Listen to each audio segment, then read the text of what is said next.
Hidup enak sejak kecil. Saya ini seperti gitar tua yang tergeletak di atas meja. Apakah gitar itu bisa mengalunkan irama yang merdu atau tidak? Tergantung siapa yang memetiknya. Bob Sadino. Lahir pada 9 Maret 1933 di Tanjung Karang, Lampung. Bob Sadino memiliki nama lengkap Bambang Mustari Sadino, merupakan keturunan pasangan orang Jawa yang hijrah ke Sumatera.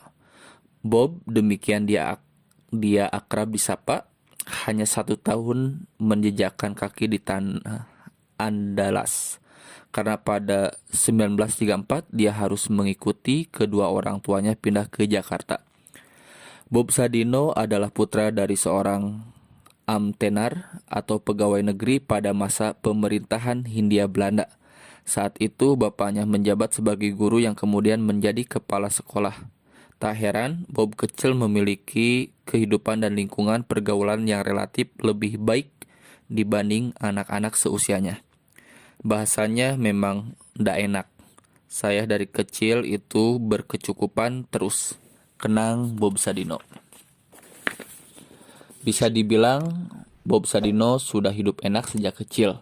Ia selalu hidup dalam kecukupan, tak seperti bocah pribumi zaman Hindia Belanda, kebanyakan yang kurang makan bahkan kurang kasih sayang.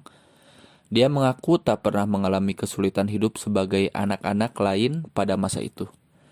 Pendidikan pun Bob dapatkan dengan gampang, mulai dari SR, sekolah rakyat, setingkat SD, SMP, sampai SMA. Kemudahannya dalam meraih setiap jenjang pendidikan tak lepas dari profesi sang bapak yang seorang guru, sehingga dia bisa memperoleh pelajaran lebih memadai. Nyatanya, kehidupan enak sejak kanak-kanak itu terus dia nikmati hingga beranjak remaja. Lulus dari SMA pada 1953, Bob langsung bekerja di Unilever. Dia sempat berhenti beberapa bulan hanya karena ikut-ikutan kawannya mendaftar kuliah di Fakultas Hukum Universitas Indonesia. Tak betah hanya berkecimpung di ranah teori ala bangku kuliah, Bob memutuskan kembali lagi ke Unilever. Dia sempat beberapa tahun bertahan di kantor sebelum akhirnya terjun ke perusahaan pelayaran dan ekspedisi, yakni Jakarta Liod, MC Lain, dan Wasson Choi pada tahun 1950.